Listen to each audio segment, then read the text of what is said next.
If you've watched my channel in the past, especially the phenomenal program that is Creekside Game Day, you may know that I've had some fun with kicking, however ugly that may be.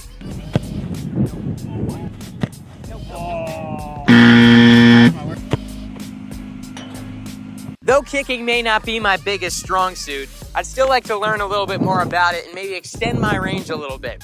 And that's where Mike Hollis comes in, a former Pro Bowl kicker who spent time in the NFL with the Jacksonville Jaguars and the Buffalo Bills. And today Mike's going to teach us a little bit more about kicking and see if he can extend my range from 30 yards to 40 yards in just 1 hour.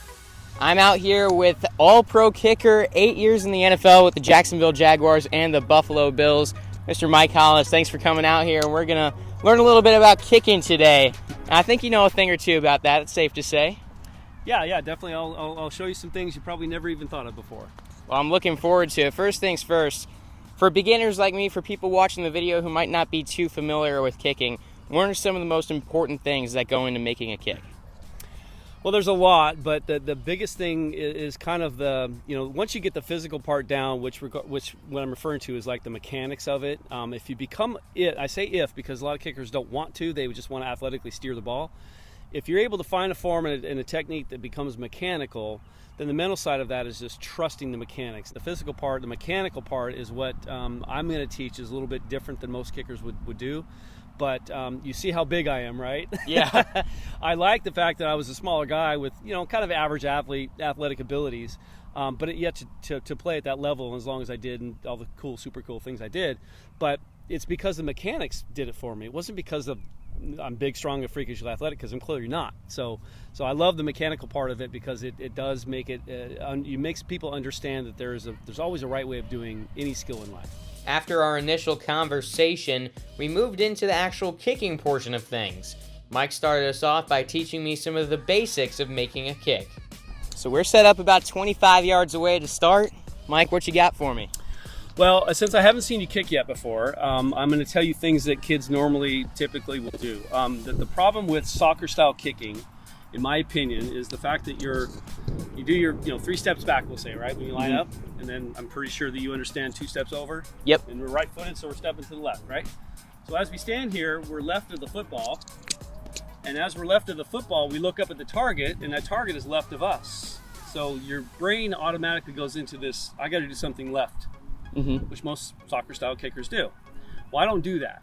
I'm not trying to, and that to me is somebody trying to steer the football. So it's like me coming from over here, wanting to get my foot and everything about it behind the football and come from this direction here. And I say to all my kids, listen, if you want your foot behind the football and you want to open up the foot to kick it that way from back here, why don't you just stand right here and do that? Because you're right behind the ball anyways. Yeah. Why would you be over here to do that?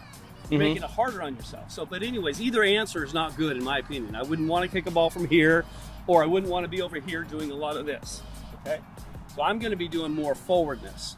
Okay. And so that's you're talking about adding 10 yards to kind of your personal record, right? We're going to do this all in one day. That one thing alone will help you tremendously. And another thing is going to be forward momentum. Mike proceeded to walk me through what he teaches, such as where to strike the ball on your foot and on the ball, where to aim, and how your form is supposed to guide the ball rather than steering it. Then it was time for Mike to put that all together and show me what it's supposed to look like.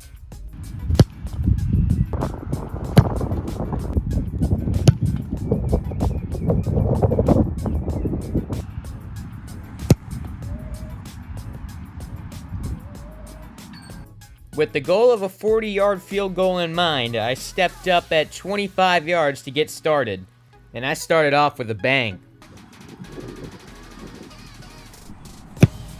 Wow. Holy cow. That's pretty good. Wowzers. I based on what you were telling me earlier, I'm like, wow, that was a pretty good. You kicked it over the net. Where is that? It's on the other side. Did you hear the difference in the way it hit? Yeah, You're actually a very quick learner. That was pretty good. That was, I am speechless right now. Now tell me, do you think that ball went 30 yards if you put it over the net from 25? I'd say so. Do you think it might have gone 35? Maybe even 40? We made a couple adjustments after my first kick, mostly talking about the steps to take and leading with my left foot rather than with my right. With that in mind, I lined up for a few more kicks, then headed back to 40 yards. Was this the moment where I achieved the impossible and extended my range by 10 yards in 1 hour?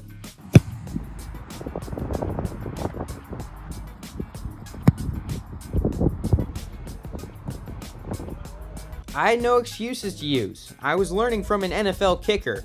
I just couldn't seem to get the rhythm down. Of course, I was wearing the wrong type of shoes, running shoes rather than soccer shoes. My hip hurt a little bit. Maybe I was jet lagged. You would never know. But for some reason, I couldn't seem to make this kick until my final attempt.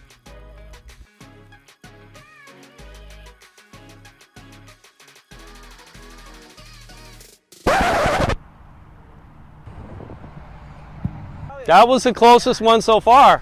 All right, Mike, I really appreciate your time out here. Biggest takeaway from the day, kicking is hard, but when you strike it right, it feels good. So I'm gonna make a trip to Dick's Sporting Goods, and you can bet you'll see me back out here at Plantation Park. Really appreciate your time, your tips. Had a blast. Absolutely. Thanks for showing up. Yeah, great time. Everyone, Mike Hollis here on Slick Sports. I'll see you next time.